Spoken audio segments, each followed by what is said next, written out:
আসসালামু আলাইকুম এভরিওয়ান, আমি ফারহানা নাসরিন ফারহানা ফ্যামিলি ব্লগে আপনাদের জানাই স্বাগত। আজকের পর্বে হাজির হলাম কিভাবে অতি সহজে ইলিশ পোলাও তৈরি করতে হয় সেই রেসিপিটি নিয়ে। চলুন তাহলে দেখে নিই।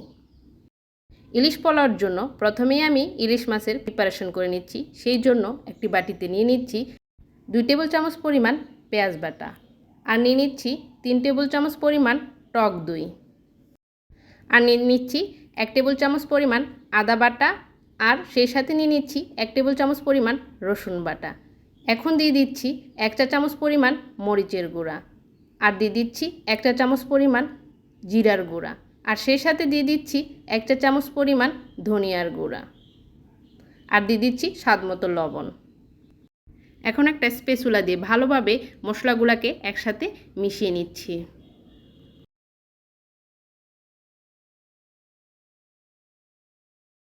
মশলাগুলো মেশানো হয়ে গেছে। এখন আমি এর মধ্যে দিয়ে দিচ্ছি আগে থেকে কেটে ধুয়ে পরিষ্কার করে রাখা ইলিশ মাছের পিসগুলা। ইলিশ মাছের পিসগুলা দিয়ে ভালোভাবে মশলার সাথে মেখে নিচ্ছি। এখন এটাকে 30 মিনিটের জন্য ঢাকনা দিয়ে ঢেকে রেস্টে রেখে দেব। আর সে ফাঁকে আমি নিয়ে নিচ্ছি মেজারমেন্ট কাপের 2.5 কাপ পরিমাণ চিনি গুঁড়া পোলাওর চাল। এখন এই পোলাওর চালের মধ্যে নর্মাল পানি দিয়ে আমি ভিজিয়ে রাখবো 10 মিনিট। তারপর এই চালটাকে ভালোভাবে ধুয়ে একটা ছাঁকনির মধ্যে দিয়ে 30 মিনিটের জন্য রেস্টে রেখে দেব, যাতে করে ভালোভাবে পানিটা ঝরে যায়। এখন চলে আসলাম মূল রান্নায়। সেই জন্য একটি পাত্রে আমি নিয়ে নিচ্ছি মেজারমেন্ট কাপের রান্নার রেগুলার তেল, আর তেলের মধ্যে দিয়ে দিচ্ছি মেজারমেন্ট কাপের 1/2 কাপ পরিমাণ পেঁয়াজ কুচি। আমি এই পেঁয়াজ কুচিটাকে বেরেস্তা করে নিচ্ছি। পেঁয়াজ বেরেস্তা তৈরি করা হয়ে গেছে। এখন আমি এগুলাকে চুলা থেকে তুলে নিচ্ছি।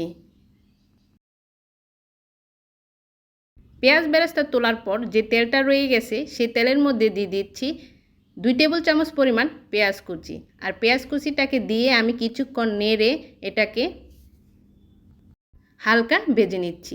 এখন এর মধ্যে সে আগে থেকে ম্যারিনেট করে রাখা ইলিশ মাছগুলা দিয়ে দিলাম। ইলিশ মাছগুলোকে মিনিট 5 আমি এই তেলের মধ্যে ভালোভাবে কষিয়ে নিচ্ছি।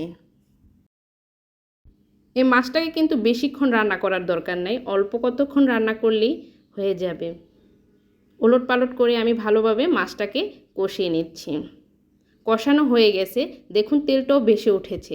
এখন আমি এই তেল মশলা থেকে মাছটাকে তুলে নিচ্ছি। এখন আমি এর মধ্যে দিয়ে দিচ্ছি সে আগে থেকে ধুয়ে রাখা পোলাওর চালগুলা, আর সেই সাথে দিয়ে দিচ্ছি 4-5টি সবুজ এলাচ, আর দিয়ে দিচ্ছি 3 টুকরা দারুচিনি, আর সেই সাথে দিয়ে দিচ্ছি একটা তেজপাতা। তেজপাতাটাকে আমি কেটে দিয়ে দিলাম। এখন দিয়ে দিচ্ছি 8 থেকে 10টি লবঙ্গ। এখন ভালোভাবে এই পোলাওর চালগুলাকে আমি সময় নিয়ে মশলার সাথে ভেজে নিচ্ছি। কিছুক্ষণ ভাজা হয়ে গেছে। এখন আমি এর মধ্যে দিয়ে দিচ্ছি 1 টেবিল চামচ পরিমাণ আদা বাটা।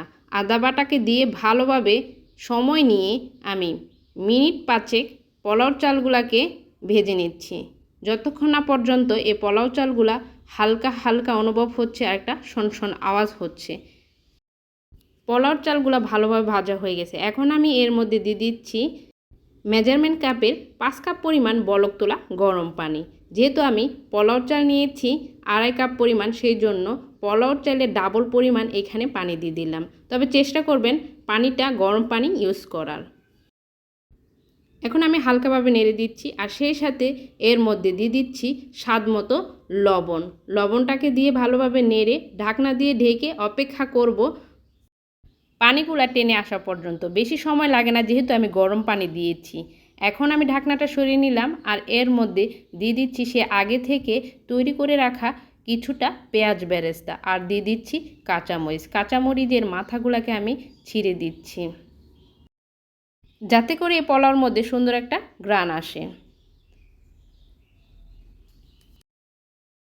এখন আমি আগে থেকে রান্না করে রাখা ইলিশ মাছগুলা এক এক করে এর মধ্যে বিছিয়ে সুন্দর করে দিয়ে দিচ্ছি, আর মাছের সাথে অতিরিক্ত তেল মশলা ছিল সেটাও দিয়ে ঢাকনা দিয়ে ঢেকে দমে রেখে দিব 5 মিনিটের জন্য।